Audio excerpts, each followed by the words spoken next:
Sairam to all of you. Welcome back to the second part of this chapter, acids, bases and salts. In the first part, we have extensively discussed about acids, various properties, be it physical or chemical properties. We have seen many examples also in those cases. And this part is just going to be a comparative study. You will hardly learn any new concept as such here. It will be the same concepts that we have studied, but the type of compound that we deal now is a little different. That is bases. So some things, let me just revise it off quickly before I go into the slides. Acids, we used to call them with some part that was in nature, and then when you dissociate it, you would have got H plus ion.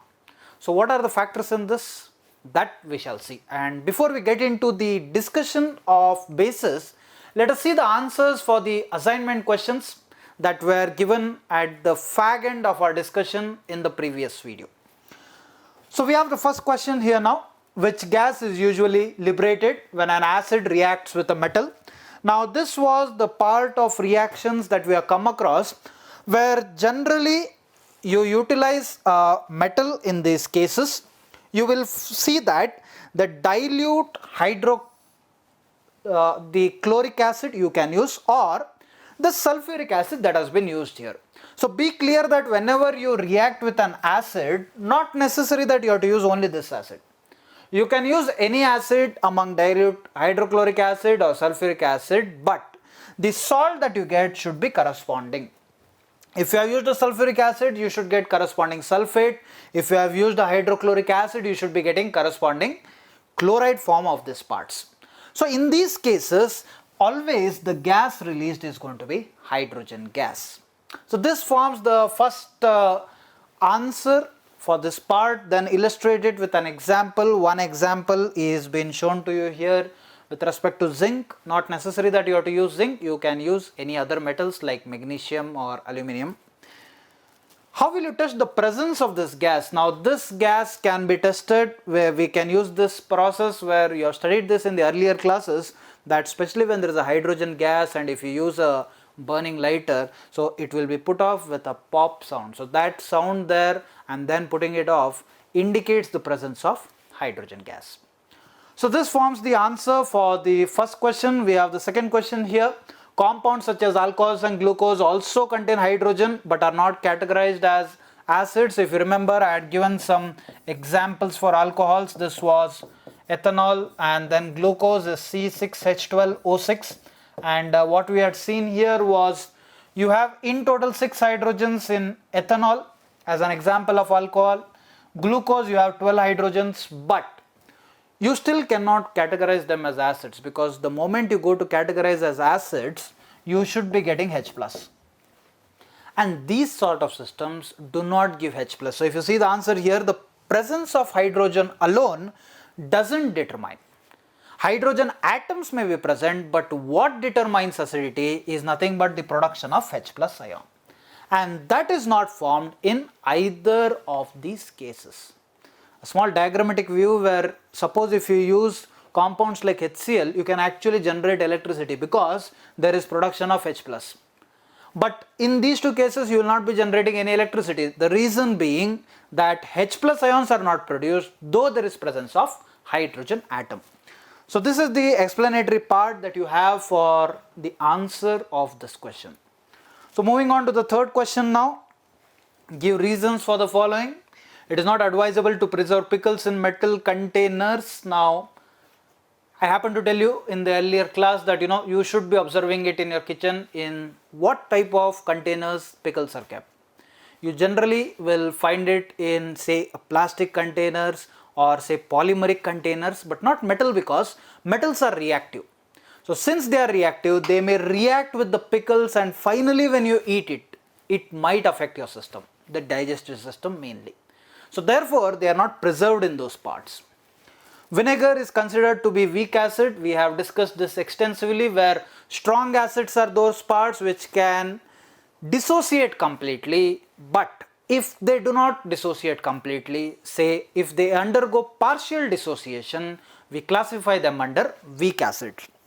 Finally, aqueous solution of an acid conduct electricity. Now this is because when you use a solid or say gaseous form, the free hydrogen ions are not present, but when you use it in aqueous form, because remember aqua indicates water, so naturally water also will give H plus OH minus. That is how the dissociation takes place. So therefore the presence of these ions will lead to conduction of electricity in those cases. So these are some questions and answers that we have seen in the earlier part of acids, and as told to you at the start, this part will only be a comparative study with respect to acids. So now here we'll start the study of bases, where I'm sure you must be remembering this diagrammatic view which was also given in the acids part. So here bases are substances that produce hydroxide ions. If you remember, acids were those which were producing H plus ion. So instead of H plus, if they are producing OH minus, we term those type of compounds as bases in nature.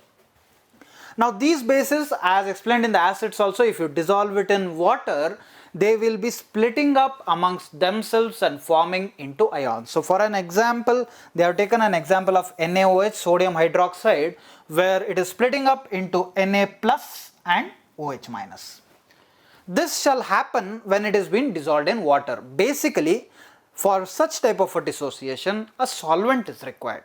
Suppose if you take NaOH solid, and NaOH solid, we call them in form of pellets. Now what are pellets are? Normally this NaOH, you get it in terms of like this circular parts as such. So this will not undergo dissociation only when you mix it in water, because water also offers you H plus and OH minus ion. It gets dissociated as Na plus and OH minus. So this was one example of base that we have. We shall see my further examples also. But before going into the chemical aspects, let us see some physical aspects of this part. Acids were tasting sour. This is tasting bitter. These are a little slippery. Corrosive. Corrosive indicates, I think if you have seen, if you have iron materials, if they are present, you leave it open to the air for a long time, you form a sort of a brownish layer on the top. So that is corrosion, where slowly the metals reacts with the air and gets destroyed off. So these type of compounds does happen like that, have a chemical formula that end with OH. So generally you used to have acids as HCl, H2SO4, where it would start with H, but the examples that you will see here, like for example NaOH, CaOH twice, which is calcium hydroxide, all this generally tend to end with OH. Now this is not a hard and fast rule. You have to be clear, because you will have some examples which do not have OH but still they are bases. So this is just one aspect of base, that normally it contains OH ion in the negative form and the formulas will generally end with OH. You then have bases. So here, now there are some bases which are not soluble in water. So for those we still keep it as bases, but suppose if they are dissolvable in water, we call them by a special terminology called as alkalis. So there is now a minimum difference that you see. Bases are those compounds which will give OH. Alkalis are also those compounds which will give OH, but if they are water soluble, they have a special name called as alkali. So generally, as you see with respect to litmus, the bases will give blue litmus, because if you see the pH paper study, when we do 0 to say around 6 is acidic, 7 is neutral, 8 to 14 is basic. So those aspects tend to give bluish in color. Phenolphthalein turns pink. If you remember, in acids phenolphthalein was colorless, but if you use a base, it is going to turn into pink color. Turmeric powder, the yellow color one, it turns to brown or deep red. This is one practical aspect that we come across in the study of bases. So these are certain physical properties that we come across, and a couple of pictures you can see there. The first one there regarding the forest area, the second one actually while washing, you use all this types of say detergents or soaps that we use. They are generally basic in nature, because whatever the bacterial form, micro form which is there, they are generally acidic. So if the acidic form has to go out, you have to react that with a base, and that is why I'm sure you would have observed that soap, you find it to be a little slippery. That is what you see here, the second point, that bases are generally slippery in nature. So that is one such example of a base that we tend to see.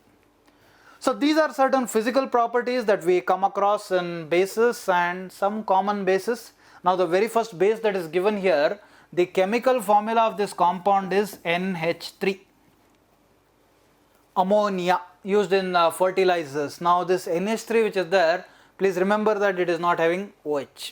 It is not having OH, still it is a base. So as I told you, OH is not the hard and fast rule for a base. It is one type of ending that we tend to see. But suppose if we add this with water, what I have done here is NH3, I have added with water, I will get a compound which is NH4OH.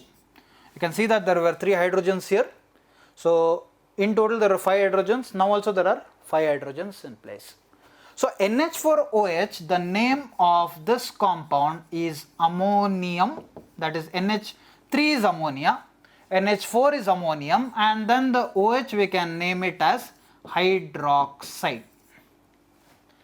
So this is how we can have bases. Please remember that ammonia is a base, it doesn't has OH, but OH factor can be added here when you mix it with water, and that is how you get ammonium hydroxide. They are used as cleaners and fertilizers. Sodium hydroxide, I told you, pretty much slippery in nature, so used in soaps and drain cleaners. Magnesium hydroxide, an ingredient found in antacids. Now what's this antacid? Generally when you happen to feel a little bit of acidity in your body, in your stomach, maybe due to heavy eating or eating those foods which are pretty much acidic in nature, you start to feel some sort of irritation. And if that acidic nature has to be countered, then you have to use bases. And one of the best uses that are bases that are used are magnesium hydroxide. Now antacid, anti means reverse. I think this terminology we are very clear. Anti means reverse. So antacid means those which can counter the effect of excess acid that are present in us. So one general example that you see is ENO. So that which is there acts as an antacid. So generally when you have eaten too much and all, you can always use those as antacids. So these are some common bases that we come across in these parts. Like we happen to study strong acids, weak acids. These are some examples of strong bases, potassium hydroxide, KOH. All this you can find out by the periodic table that we have. Potassium hydroxide, barium hydroxide. Now you will not be calling it as barium dihydroxide. Reason being, here barium is in +2 state and OH is in -1 state. So OH charge is always -1. So again when you cross it, this is how you get a formula Ba, that is just single, OH twice. Now this bracket is written because this 2 is applicable for both O as well as H. If it was only to one, you would have written directly as 2, but since it is applicable to both, it is written in bracket. You have further examples here: cesium hydroxide, strontium hydroxide, calcium hydroxide, lithium hydroxide, sodium hydroxide. Some pictorial forms that you have here: barium hydroxide, sodium hydroxide. This is cesium hydroxide. Some of them, if you see, are more like this. Generally we call it as crystalline and amorphous form. So you can see nice crystal structures which are being obtained here. The black colored one, if you see there, generally most salts will be white in color. Some of them tend to be having different types of color. Now that depends on the physical properties of the compounds which have been present, and generally these type of hydroxide strontiums, these can give you colored aspects. So the moment it is called a strong base, remember that I can call it strong if it undergoes complete dissociation to form K plus and OH minus. So this factor of complete dissociation is important to classify it under strong bases. Now if this is strong bases, then what is a weak base? We are very clear with that generally when there are weak substances, we show a arrow mark like this. What does this arrow mark indicate? It indicates that it is a reversible. So which means that suppose this ammonia, generally if I have mixed it with water, this is how I can write NH4OH, or the other way around, you can also write it like this, NH3 plus H2O. This tends to form NH4OH. Now if this is a weak base, this is because NH3, that is ammonia and water, combine together to form ammonium hydroxide, but they are not dissociated or associated completely. There is a reversible reaction of sorts. So all these examples which are given here, aluminum hydroxide, lead hydroxide, and all these examples, if they are classified under weak bases, it indicates that there is no complete dissociation. Now some examples that are shown here, aniline. Aniline is the part which is shown, C6H5NH2. This is more a chemical formula. So just as an example, I have presented it for you. It is not there for you at this level of 10th. Maybe if you are continuing science in your further studies, you will come across these compounds. But then that is corresponding to pyridine. As I told you, deeper study, it has not been considered here. We have some color hydroxides also, like copper hydroxide. You can see this blue colored compound which is present. So some of them are colored, some of them are liquid, some of them are solid white compounds. All those depend on the characteristic property of those compounds. So this is about the study of weak bases that we have, and now we come to chemical properties. So if you remember, in acids also we have studied the chemical properties. The first thing was, there also it was reaction with metals. Just for your remembrance, if say HCl was treated with Zn, what do you get it? You would have got corresponding salt, ZnCl2 plus H2. This is 2HCl. Now why that is ZnCl2? Because Zn is in +2 state there and Cl is in -1 state. And for that balancing you have utilized this. So exactly like the way acids reacted with metals, bases also react, but the kind of compounds they form is little different. The reason being, bases, this metallic forms which are there, they are generally basic in nature. Sodium, magnesium, potassium, all these are basic in nature. Now there is a competition between one base and another metallic form which is generally basic. So therefore what happens there is, it forms this type of a combination salt where both the metals are combined. So you have to get the hydrogen gas finally. So if that hydrogen gas has to be obtained finally, you need a combination of these two metals, and therefore we name this compound as sodium zincate. Now what is this sodium zincate? It indicates that there is a combination of sodium metal as well as zinc metal, and 8 compounds generally end up with oxygens. So this is the compound that is formed, and once again, release of hydrogen gas, we can check it out by the pop sound that it can occur. So in this, we have to understand that metal reaction in bases will give you different salt formations in these cases.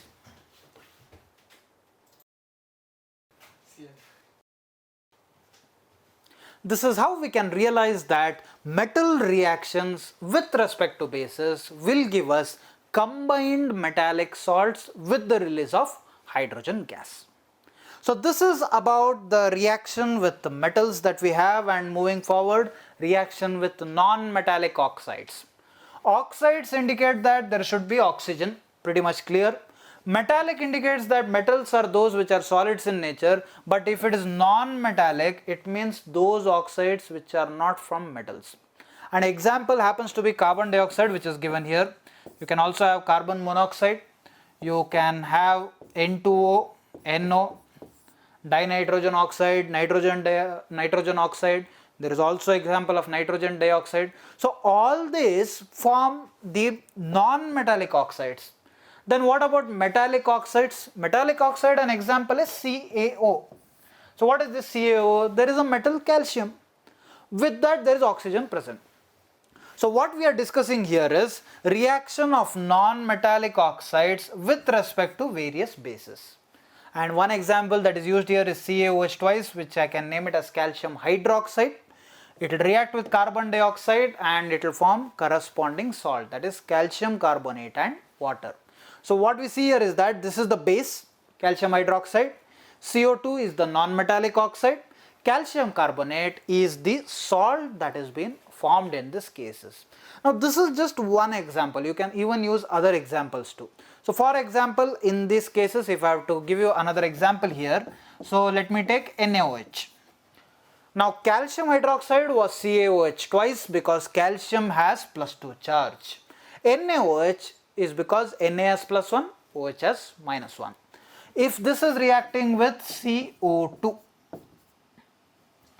please be clear from this reaction that CaCO3 has come because calcium is +2, CO3 is -2. These are the charges. Now this indicates that carbonate is 2-. Yesterday also we have come across this CO3 2- charges which are there. So now here when the product forms, I have to write it as Na2CO3. Why is this Na2CO3? Because we are absolutely clear that Na has to be +1 and CO3 has to be -2. So this is how the cross multiplying will give you Na2CO3, and the byproduct, what is the byproduct? Those compounds which are part of the reaction, we don't need them, but still they come across it. So once you write the reaction, now the question comes that you have to balance those parts which are there. So how will you do the balancing? I hope the basic part has been understood. So the balancing aspect we shall now again separately see it. So NaOH, I have treated that with carbon dioxide. I am going to get Na2CO3, which is sodium carbonate. Along with this, I am going to get water. So what are the aspects of balancing here? Because 2 sodiums are there, let me take this as 2 NaOH. What about other things? Now see the oxygen. In total there are 4 oxygens that are present here. So 2 here as well as 2 here. What about there? 3 + 1. What about hydrogens now? There are in total 2 hydrogens present here, whereas there is 2 hydrogen availability there.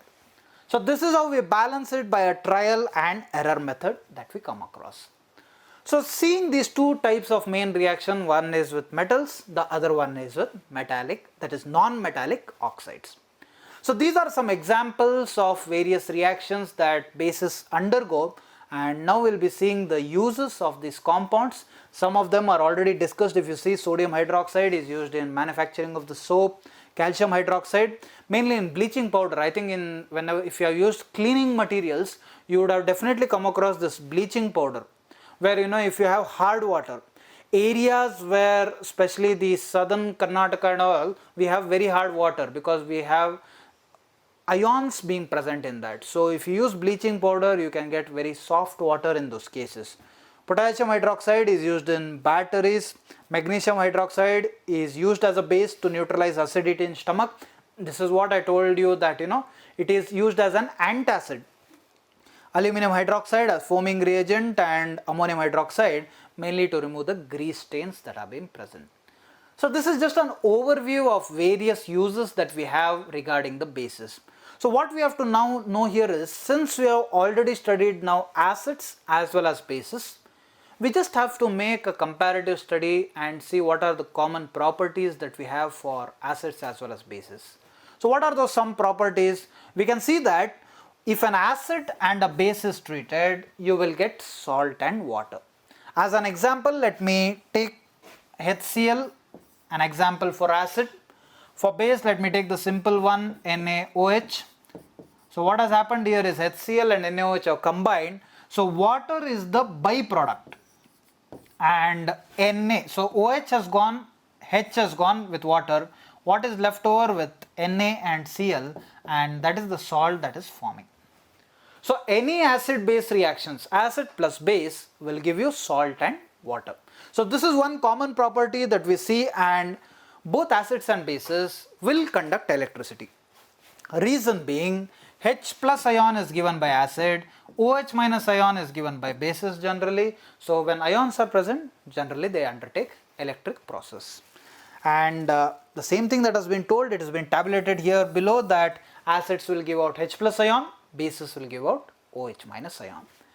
So this is a cumulative study of bases where, as explained at the start, no new concepts. It is just about having a comparative study with respect to acids that we have already studied in part 1. So having gone through this entire part, let us go through the assignment questions that we have so that you have better clarity on this. All alkalis are bases, but all bases are not alkalis. How? This is more like playing with English grammar, where you have to say that one sentence is right, the other one is not true. That is, the other part is not true. So please undergo a sort of thinking for the definition of bases, definition of alkalis. What are bases? Have a clear-cut idea. What are alkalis? Have a clear-cut idea, and then try to solve that question. How is the concentration of hydroxide ion affected when excess base is dissolved in a solution of sodium hydroxide? So please read the question properly. They are asking what happens to OH minus ion when already there is a base here. Sodium hydroxide is already present, which is a base. If you add excess base, they are asking. One base is already there. If you add more base, what will happen to the OH minus concentration? Will it increase or will it decrease? Answer may be one word thing, but then you have to analyze various aspects of bases and what happens to the hydroxide forms we have to see. The last question, do basic solutions also have H plus ion? If yes, then why are these basic? So we have always kept on studying that bases are generally those which give OH minus ion. So the first question is, do they give H plus ion? If yes, why are they still called bases? Because we have clearly studied that acids correspond to giving away H plus. So the first question is, do bases give H plus? That is one thing you have to analyze. If yes, try to find out a reason. So hopefully all these things are pretty clear with you.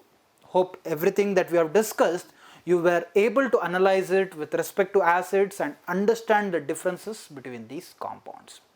So we came across one reaction, if you remember, where there was a neutralization reaction, acid plus base gives salt and water. That is the part that we are going to study in the next one, salts.